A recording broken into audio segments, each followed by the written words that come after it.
বিপ্লব হচ্ছে স্রোতের প্রতিকূলে শব্দের ঝান্ডা নিয়া অবিচল দাঁড়ায় থাকার নাম বিপ্লব। এটা তো হয় নাই।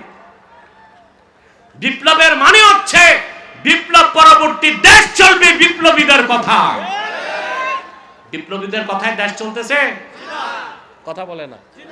আমরা বিভিন্ন জায়গায় দেখতেছি বিপ্লবীরা এখন মার খাচ্ছে।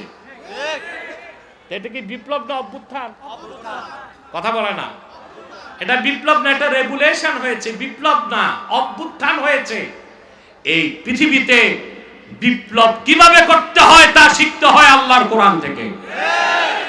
প্রথম বিপ্লবী পুরুষের নাম কি? তাফসীর এক জিনিস, বয়ান আরেক জিনিস। আপনি বয়ান করতে গেলে লাইলির কেচ্ছা, মজনুর কেচ্ছা সব বলতে পারবেন, কিন্তু যখন তাফসীর করতে যাবেন নির্ধারিত সীমানার বাইরে যে মন মস্তিষ্ক প্রসূত কোনো ব্যাখ্যা দেবার সুযোগ নাই। আমাদের বাংলাদেশে এই ক্ষেত্রে যথেষ্ট খেয়ানত করা হয় স্টেজগুলোতে, ঠিক কিনা বলেন? লেখা থাকে তাফসীরুল কোরআন মাহফিল, শুনলে শোনা যায় তাফসীর একদিক, বক্তা আরেক দিক।